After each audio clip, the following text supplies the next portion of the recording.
Hello, কি অবস্থা সবার? তো নিউজ টিউজ দেখতেছেন সবাই? আজকে তো বিসিবিতে দুদকের অভিযান চলছে। গত মানে যে মুজিব বর্ষের খরচ দেখানো হয়েছে 25 কোটি, খরচ হয়েছে 7 কোটি। এটা নিয়ে বিসিবিতে মোটামুটি অভিযান, নিউজ তোলপাড় সব। কি হয় এটা পরবর্তীতে জানতে পারবো কি হতে যাচ্ছে।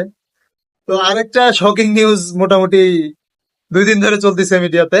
তাও একটু দেরি হয়ে গেল বলতে, যে আমাদের যে মর্যাদার যে অ্যাশেজ সমতুল্য মর্যাদার যে সিরিজ সামনে জিম্বাবুয়ের সাথে 20 তারিখ থেকে যে শুরু টেস্ট। তো এই দুইটা টেস্ট আছে, যে দুইটা টেস্ট সম্প্রচারের জন্য কোনো টিভি চ্যানেল স্বত্বাধিকারী নিতে রাজি না। এটা কোনো কথা? আমাদের জন্য এত বড় মর্যাদার একটা সিরিজ, যে সিরিজে খেলার জন্য আমাদের মেইন প্লেয়ারদের অনেক সময় আইপিএল থেকে নিয়ে আসা হয়। অনেক সময় কি, গত বছর মোস্তাফিজ রহমানকে আইপিএল থেকে নিয়ে আসা হয়েছে এই জিম্বাবুয়ের সাথে অ্যাশেজে অংশগ্রহণ করার জন্য।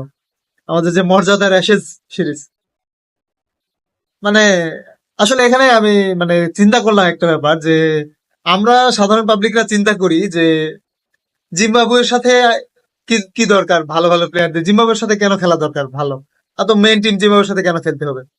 তো আমাদের বিসিবি কর্তারা চিন্তা করে যে আমরা জিম্বাবুয়ের সাথে যদি হারি, তো জিতবো কার সাথে?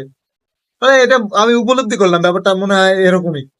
দিন শেষে তাদেরও তো রুজি রোজগার, চাকরি বাঁচানোর একটা ব্যাপার থাকে। তো যাই হোক, দেখা যাক শেষ পর্যন্ত আমাদের মর্যাদার সিরিজ যে অ্যাশেজ সমতুল্য, এটা কোথায় আমরা দেখতে পারি, কোন টিভি চ্যানেল যে স্বত্বাধিকার নিতে রাজি হয় কিনা। তো let's see, hope for the best. Thank you.